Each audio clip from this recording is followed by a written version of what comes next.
Hari ini kita akan lanjutkan kembali, kita akan belajar kebenaran firman Tuhan. Kita lihat di 2 Samuel pasal yang ke-8 mulai ayat yang pertama. Sesudah itu Daud memukul kalah orang Filistin dan menundukkan mereka. Lalu Daud mengambil kendali pemerintahan atas ibu kota dari tangan orang Filistin. Dan ia memukul kalah orang Moab. Lalu sambil menyuruh mereka berbaring di tanah, ia mengukur tempat mereka dengan tali. Diukurnya 2 kali panjang tali itu untuk mematikan, dan 1 tali penuh untuk membiarkan hidup. Maka orang Moab takluk kepada Daud dan harus mempersembahkan upeti. Selanjutnya Daud memukul kalah Hadadezer bin Rehob, Raja Soba, ketika ia pergi memulihkan kekuasaannya pada sungai Efrat. Daud melawan daripadanya 1.700 orang pasukan berkuda, 2.000 orang pasukan berjalan kaki. Lalu Daud menyuruh memotong urat keting segala kuda kereta, tetapi dengan meninggalkan 100 ekor kuda kereta. Lalu orang Aram dari Damsik menolong Hadadezer Raja Soba, tetapi di antara orang Aram itu Daud menewaskan 22.000 orang. Kemudian Daud menempatkan pasukan-pasukan pendudukan di daerah Aram dari Damsik. Orang Aram itu takluk kepada Daud dan harus mempersembahkan upeti. Tuhan memberikan kemenangan kepada Daud kemanapun ia pergi berperang. This powerful sekali. Kemana Daud pergi, kemana Daud berperang, Tuhan selalu memberi kemenangan. Ini yang rahasia, yang harusnya kita mengerti sebagai orang percaya. Kita hari ini orang yang dipilih Tuhan, Tuhan menyertai kamu, Tuhan tinggal di dalam dirimu, Tuhan yang membimbing langkahmu, Tuhan berjanji dia jadi panglima perangmu, dia akan menggantikan kau berperang. Harusnya kehidupan kekristenan itu berkemenangan dalam segala hal. Tapi realitanya, pada prakteknya banyak orang hidupnya babak belur, nggak ngalami kemenangan dalam setiap peperangannya. Saya berkali-kali ngomong bahwa peperangan yang terbesar hari ini bukan mengalahkan setan, mengalahkan diri kita sendiri, mati terhadap diri sendiri. Paulus katakan, aku ini miliknya Kristus, aku ini harus melakukan apa yang Kristus nyatakan dalam hidupku. Hidupnya Paulus miliknya Kristus, jadi dia tidak punya hak apa-apa atas dirinya sendiri. Jadi akhiran orang yang mati terhadap dirinya sendiri ngalami kemenangan demi kemenangan.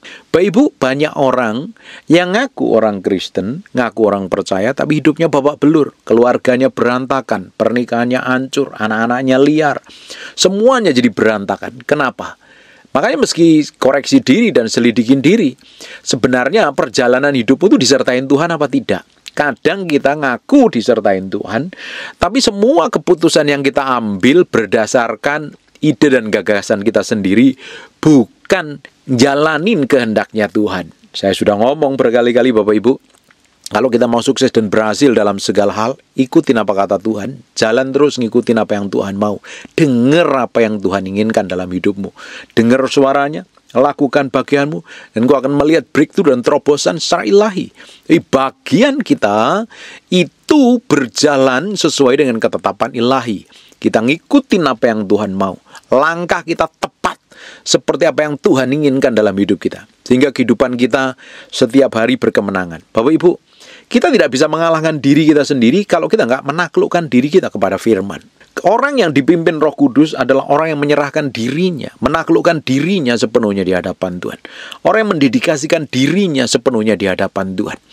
Orang yang dipimpin Roh Kudus adalah orang yang mati terhadap keinginannya, mati terhadap hawa nafsunya, mati terhadap keangkuhan hidupnya, keinginan mata, keinginan dagingnya, takluk kepada kehendak Tuhan, baru bisa dipimpin oleh Roh Kudus. Tapi banyak orang dipimpin oleh egonya, dipimpin hawa nafsunya, sehingga apa yang terjadi dalam hidupnya mengalami kegagalan, babak belur. Akhirnya setan berkuasa dalam hidupnya.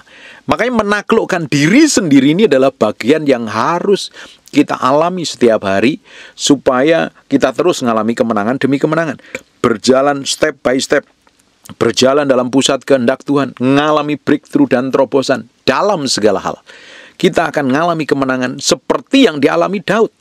Kemenangan, Tuhan memberi kemenangan kepada Daud kemanapun ia pergi berperang. Daud selalu mengalami kemenangan. Hanya di detik terakhir, dia setelah berperang, pulang, orang-orangnya di Ziklag. Waktu di Ziklag itu dijarah harta kekayaannya, istrinya, para anak-anaknya dijarah oleh orang Amalek. Dan dia menguatkan hatinya, ditanya Tuhan apa yang harus diperbuat. Dan tetap Tuhan akhirnya memberi kemenangan. Kadang Bapak Ibu, yang menjadikan diri kita ini gagal, yang menjadikan diri kita ini seringkali terjebak dengan semua hal yang konyol yang menjebak kita dan akhirnya menyeret kita jatuh dalam dosa karena kita ngikutin keinginan diri kita, ngikutin kemauan kita, bukan ngikutin kemauannya Tuhan. Makanya jadi orang Kristen itu harus mati terhadap diri sendiri, menyerahkan pikiranmu, perasaanmu, kemauanmu. Karena di area pikiranmu itu adalah medan peperangan yang harus ditaklukkan. Sebab di area pikiran ini, di area jiwa ini yang selalu diserang setan. Jiwa ini seringkali setan pakai jadi medan pertempuran, dan di area jiwa ini selalu jadi kelemahan kita. Manusia ada 3 bagian, roh, jiwa, dan tubuh. Di area jiwa ini yang harus disempurnakan sejalan dengan firman. Di area jiwa ini yang kita harus ngalami kemenangan demi kemenangan. Apa yang kamu pikir, apa yang kamu rasa, apa yang kamu mau harus sejalan dengan firman. Tapi kalau pikiranmu, perasaanmu, kehendakmu dikuasai oleh dirimu sendiri, ujungnya apa yang terjadi? Engkau akan banyak mengalami kegagalan, engkau banyak mengalami kejatuhan, dan hidupmu akan babak belur, kacau, ruwet, dan berantakan. Memberi diri sepenuhnya di hadapan Tuhan, mendedikasikan dirimu sepenuhnya di hadapan Tuhan, berjalan dalam ketepatan ilahi, hidup takut akan Tuhan, berjalan dalam pusat kehendak Tuhan. Di area pikiran ini, iblis seringkali berbicara banyak hal. Karena roh berbicara kepada roh, Roh Kudus selalu bicara di manusia rohmu. Makanya manusia rohmu harus dikuatkan, dikasih makan firman Tuhan, supaya jiwamu takluk. Kalau jiwa ini nggak takluk kepada firman, jiwa ini akan ditaklukkan oleh keinginan daging. Akhirnya setan bisa ambil keuntungan di dalamnya. Bapak Ibu bisa perhatikan ketika ada orang yang jatuh dalam dosa. Sebenarnya kenapa? Karena dia nggak bisa menaklukkan di area pikirannya, di area perasaannya, di area kehendaknya, nggak ditaklukkan kepada kehendak Tuhan. Ngikutin kehendaknya, beberapa orang putus asa, beberapa orang stres, beberapa orang ingin mengakhiri hidupnya, beberapa orang sampai kepahitan dan lain sebagainya. Karena nggak bisa menaklukkan dirinya, nggak bisa bertindak tepat seperti yang Tuhan mau, tidak bisa bertindak seperti kehendak Tuhan. Bagaimana bisa bertindak seperti kehendak Tuhan kalau keinginan dagingnya menguasai? Makanya di area ini yang kita harus mengalami kemenangan. Kita akan mengalami kemenangan kalau kita berjalan bersama Tuhan. Bapak Ibu, kalau engkau menang di area jiwamu dalam segala hal, engkau akan mengalami kemenangan. Ketika engkau menang di area jiwamu, di pikiran, di kemauan dan kehendakmu, engkau akan mengalami kemenangan banyak hal. Bahkan hidupmu akan jadi berkat bagi banyak orang. Beberapa orang menjadi batu sandungan. Beberapa orang jatuh dalam dosa. Beberapa orang dikuasain hawa nafsunya begitu rupa. Beberapa orang terjerumus dan akhirnya hidup dalam kebinasaan. Karena apa? Tidak menaklukkan jiwa. Jiwa ini harus sejalan dengan firman, Bapak Ibu. Kalau engkau dikuasain jiwamu, engkau menjadi orang yang dipimpin oleh keinginan daging. Makanya orang yang dipimpin Roh Kudus harus memberi dirinya sepenuhnya ke hadapan Tuhan. Tapi kalau kamu hanya setengah-setengah jadi orang Kristen, hari Minggu ke gereja, tapi hari-hari biasa hidupmu bawa belur, hidupmu nggak hidup sesuai dengan firman Tuhan, nggak punya komitmen, nggak pikul salib, nggak sangkal diri, apa yang terjadi? Engkau akan babak belur dalam hidupmu. Ketika Daud diurapin Tuhan, dan sejak saat itulah Roh Tuhan berkuasa atas Daud. Kan harusnya Roh Kudus yang memimpin hidup kita setiap hari, seperti Roh Kudus memimpin kehidupannya Daud. Sehingga dalam perjalanannya ngalami kemenangan. Peperangan pertama kali dia motong lehernya Goliat. Tapi sebelumnya Tuhan sudah latih untuk mengalahkan 2-3 ekor singa. Dia kalahkan ketika dia mengembalakan. Dia pukul dan dia ngalami kemenangan. Dan ternyata itu bagian yang dipersiapkan Tuhan dalam hidupnya. Di 1 Samuel pasal yang ke-16 ayat 13, Samuel mengambil tabung tanduk yang berisi minyak. Untuk minyak itu dan mengurapin Daud di tengah-tengah saudaranya. Sejak hari itu dan seterusnya berkuasalah roh Tuhan atas Daud.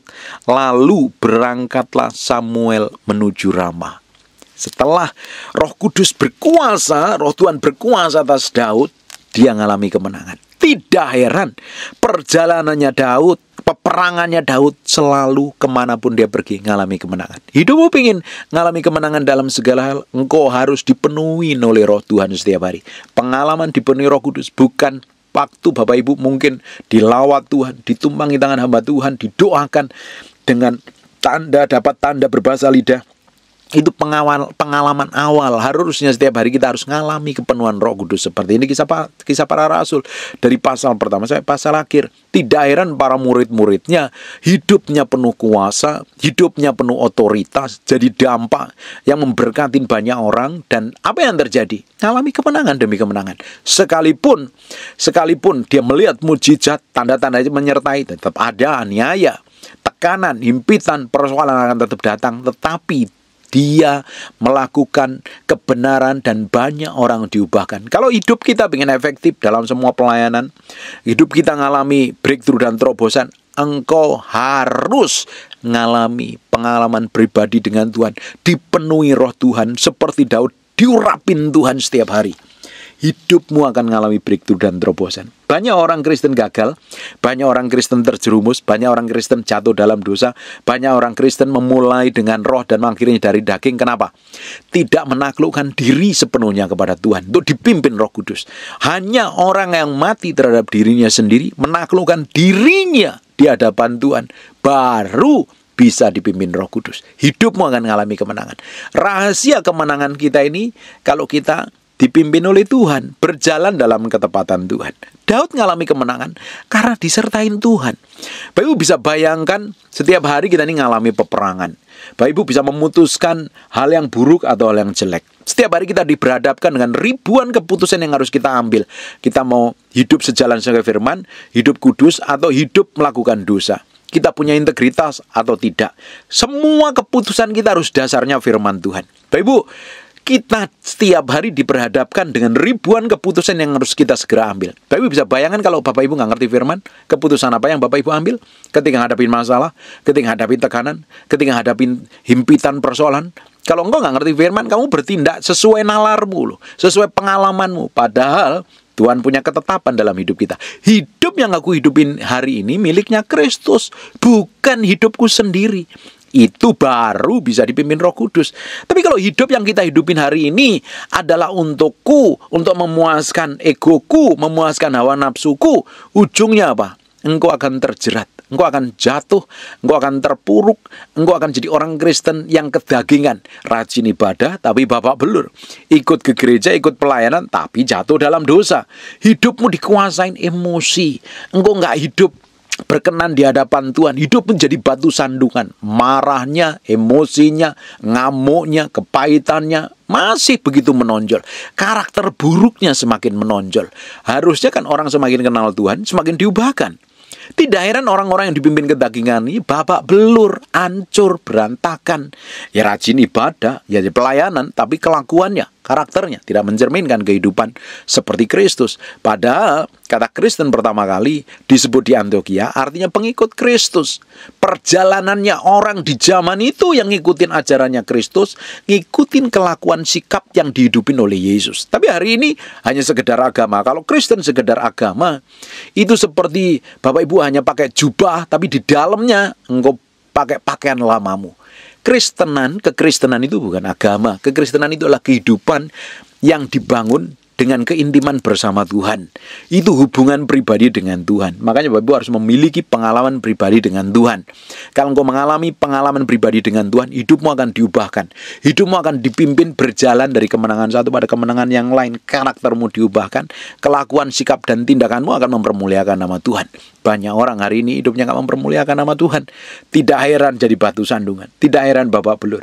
Kalau Bapak Ibu ingin memiliki rahasia kemenangan dalam hidupmu, engkau mesti ngalami, dipenuhi dan diurapi oleh Tuhan. Seperti Daud diurapin. Sejak Daud diurapin, maka Roh Allah berkuasa atas hidupnya. Dan apa yang terjadi? Setiap kemanapun Daud berperang, dia ngalami kemenangan. Bapak Ibu, setiap hari kita akan diperhadapkan dengan keputusan. Bapak Ibu harus mengalami kemenangan. Keputusanmu harus sejalan dengan firman. Setiap hari kita mengalami peperangan melawan keinginan daging dan hawa nafsu kita. Dan ketika Tuhan beserta kita, Tuhan akan memberikan kemenangan. Kehidupan kita akan semakin berjalan dalam pusat kehendak-Nya. Hidupmu akan merdeka. Hidupmu akan enjoy. Sekalipun kau mengalami lembah kekelaman, mengalami tekanan, tapi hidupmu di ujungnya kau akan mengalami kemenangan. Bapak bisa bayangkan kalau hidup mengalami kemenangan demi kemenangan, apa yang terjadi? Bahagia, damai sejahtera ada dalam hatimu.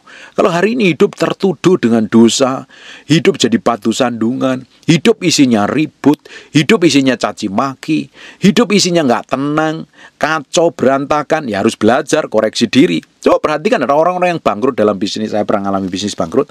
Karena apa? Biasanya salah pengelolaan keuangan. Nggak ngikutin kehendak Tuhan, ngikutin hawa nafsunya. Hawa nafsu yang ngontrol, nggak ada penguasaan diri. Ujungnya babak belur. Semuanya kan harus dihitung dengan baik. Semua harus ditimbang dengan baik. Supaya semua yang kita perbuat, ini tepat seperti yang Tuhan mau. Apapun yang kita lakukan, ujungnya nama Tuhan dipermuliakan.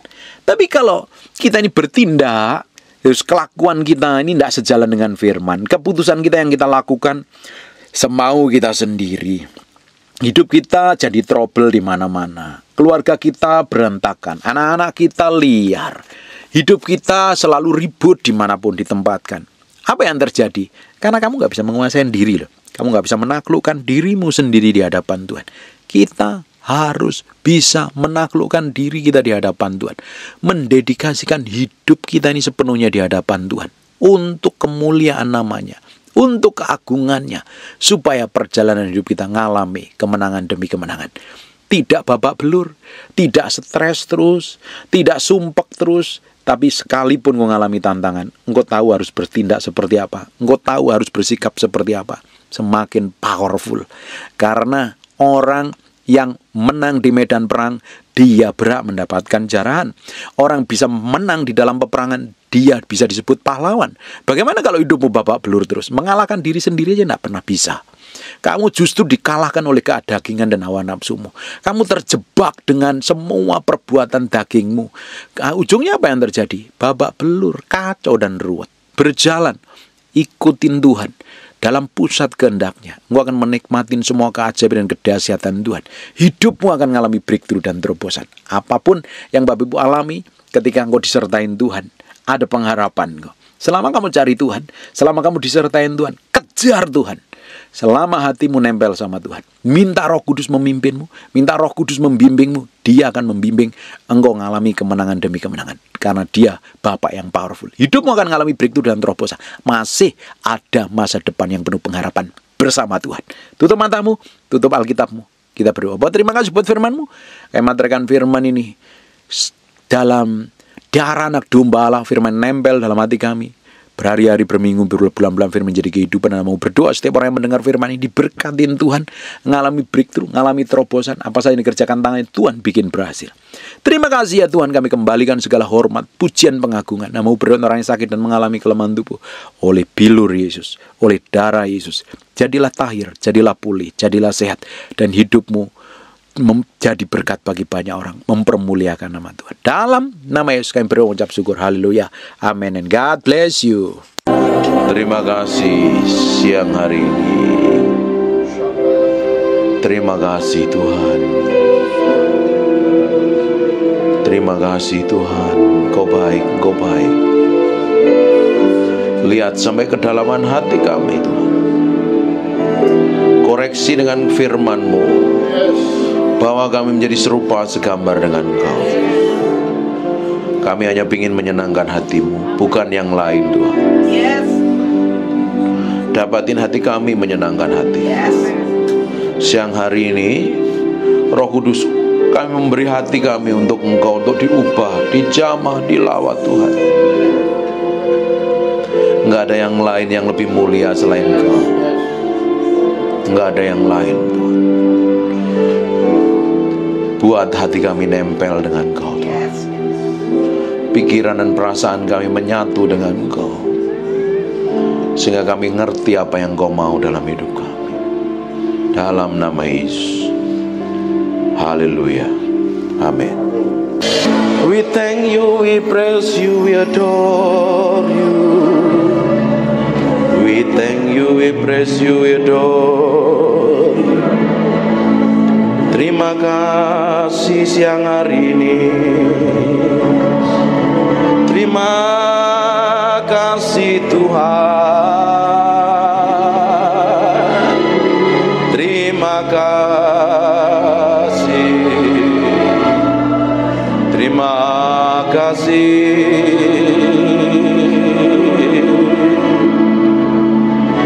Di dalam hadirat-Mu kami diubahkan mengenal Engkau. Di dalam hadirat-Mu kami mencintai-Mu.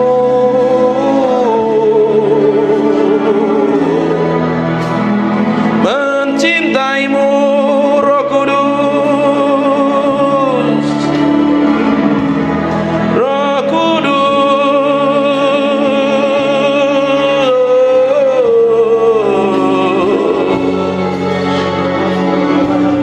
We love you. We praise you, we adore you. Tetap tinggal di dalam hadirat-Mu, sebab kami mencintaimu. Oh Tuhan,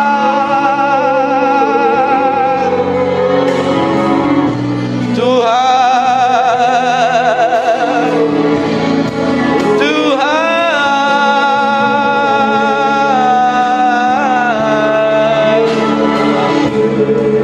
Naralamo senemede pianaramo, ikiri miana naramo se, ikiri biena namoso.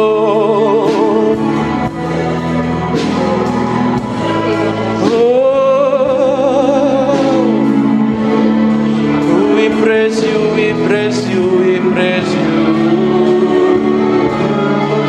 We praise you, we praise you.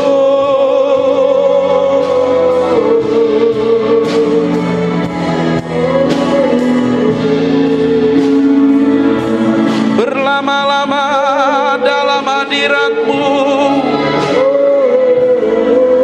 menikmati kuasa-Mu, Tuhan.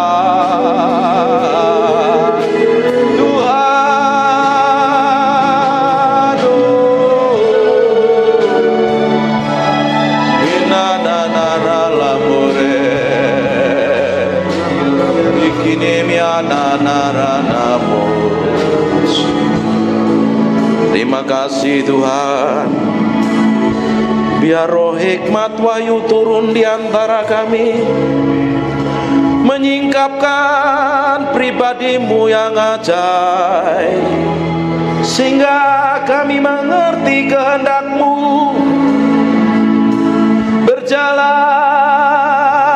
dalam pusat hati-Mu. Oh Tuhan, siang hari ini urapi kami semua tanpa terkecuali. Kami adalah orang yang mencintai-Mu dan mengasihi-Mu.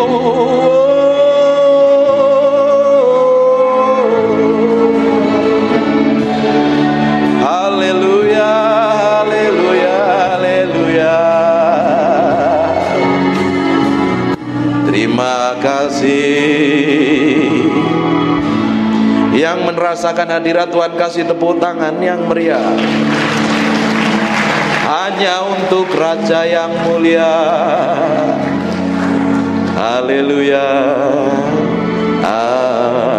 Amin. Silakan duduk dalam hadirat Tuhan.